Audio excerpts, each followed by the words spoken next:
WBFJ এর যাত্রা শুরু দেশ স্বাধীন হওয়ারও বেশ কয়েক বছর আগে। দেশের অন্যতম সেরা পুরস্কারের মঞ্চের আলো ধীরে ধীরে নিভে আসছিল।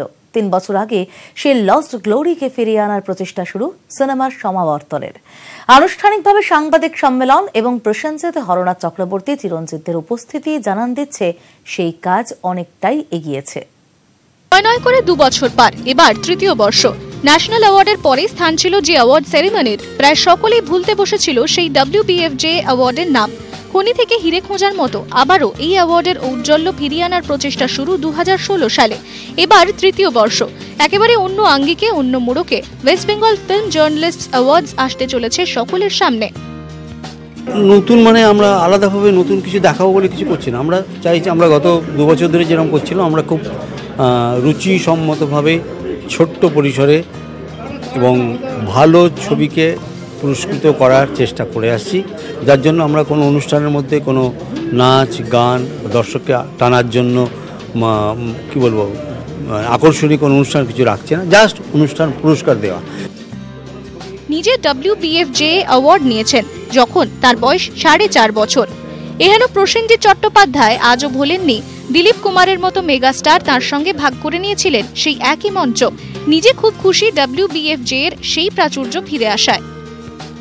এই অ্যাওয়ার্ডটা খুবই ইম্পর্ট্যান্ট অ্যাওয়ার্ড হতো এবং সত্যি এটা আমাদের জন্য খুব একটা রেসপেক্টফুল এবং প্রেস্টিজিয়াস একটা অ্যাওয়ার্ড, এবং শুধু বাংলার জন্য নয়, সারা ভারতবর্ষের মানুষরা জানতেন বা এখনও ইনফ্যাক্ট জানেন। সেটা একটা সময় থেমে গেছিলো, আবার সেটা নতুনভাবে শুরু হয়েছে। আমার যেটা ভালো লাগছে যে একটা অ্যাওয়ার্ড শো হয়, তার মধ্যে অনেক কমার্শিয়াল সাইড থাকে এবং তার মধ্যে অনেক কমিটমেন্টস থাকে, মানে অ্যাওয়ার্ডের বাইরেও সেটাকে একটা কালারফুল ইভেন্টে পরিণত করা হয়। এইবারে মানে এই অ্যাওয়ার্ডটাই কিন্তু it's just pure award show, এবং সেটাকে সেইভাবেই করা হচ্ছে।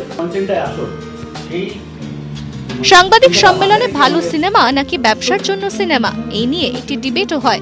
তাতেও মুখর হতে দেখা গেছে চিরঞ্জিত ও হরনাথকে। আসলে দেখো, মেঠো ছবি, মেঠো একটা ভিলেজের লোকেদের দেখানোর জন্যে কন্টেন্ট যতটা ইম্পর্টেন্ট ততটা স্টারও ইম্পর্টেন্ট। কারণ সাধারণ মানুষ কন্টেন্ট পছন্দ নিশ্চয়ই করে, কন্টেন্ট ইম্পর্টেন্ট হবে, তার সঙ্গে স্টার্স দেখতে আসে। লিস্টটা দেওয়া হয়েছে, তাতে যে ছবিগুলোকে সাজানো হয়েছে এবং প্রতিটি ছবি সাধারণ দর্শক তারা শুনলেই বলবে হ্যাঁ এটাকে অ্যাওয়ার্ড পেতে পারে।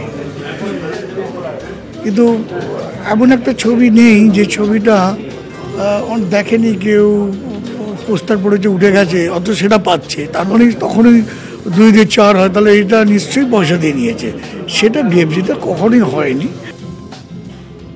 মনে করা হয় অন্য কোনো অ্যাওয়ার্ডে কারচুপি করা সম্ভব হলেও WBFJ এর মতো অ্যাওয়ার্ড সেরেমনি খুব কমই আছে এই দেশে। তার সেই মান ক্ষুণ্ণ না করেই আগামী দিনে মাথা উঁচু করে এই সেরেমনি এগিয়ে যাবে, সেই বিশ্বাস নিয়েই চলছেন সকলে। ক্যামেরায় অসিত দাসের সঙ্গে শ্রীপর্ণা দাশগুপ্ত, নিউজ 18 বাংলা।